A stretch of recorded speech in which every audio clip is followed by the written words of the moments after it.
Donc maintenant qu'on a récupéré les dimensions sur le logiciel de la découpe que l'on doit faire sur le carton plume, on va aller chercher un morceau de carton plume dans les matériaux. On va utiliser une équerre, un stylo, un cutter et un réglé. Donc le carton plume, le morceau de carton plume qui arrive, voilà, il est comme ça. Donc on va voir, alors on doit faire un morceau de 11,2 par exemple sur 21,2, voilà. On va quand même vérifier dans cette chute si ce bord est correctement d'équerre. Donc voilà, on se pose contre le bord du carton plume, hein. C'est à ça que sert cet équerre.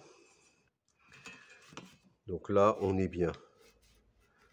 On aurait pu aussi partir d'un coin d'origine. Bon là, en fait, il n'y en a plus de coin d'origine, donc il faut trouver. Sinon, après, on refait une découpe avant de démarrer. Là, je dois mesurer donc 11,2 pour faire un rectangle de 11,2.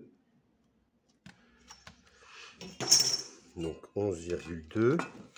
Je vais positionner mon équerre comme ceci. Et là, je suis d'équerre pour tracer mon trait. Ensuite, je dois mesurer 21,2.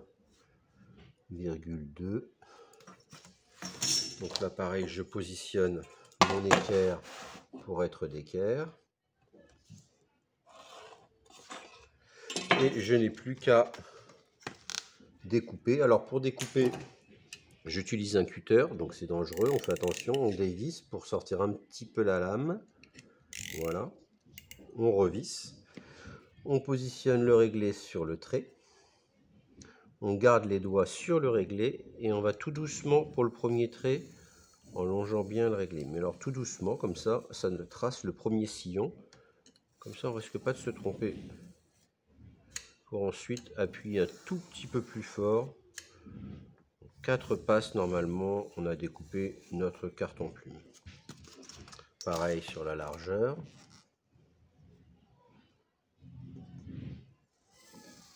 Le premier passage tout doucement le long du réglé. Les autres passages pareil de toute façon. Et on appuie peut-être un peu plus sur le quatrième passage.